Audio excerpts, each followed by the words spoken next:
Malume Umkhandlu, ngiyakuthemba ukuthi usemoyeni wegospel and amasosha akho omzimba ahappy kakhulu ngento esanda kwenziwa ama-2K asekhaya ngokudefenda everything, and ngiyazi njengogobela mina wena into uyizwa kuqala njengomalume wasekhaya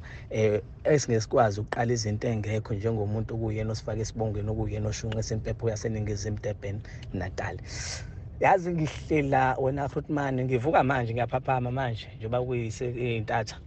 and le ntatha ayina direction because umkhandlu uyavuka uyodefend i-education, but ngihappy kakhulu ngoba 2024 abantu abambe behamba ngama-24 but bebe-defender very well, smart like a smartphone, and badeserve ama-iPhone.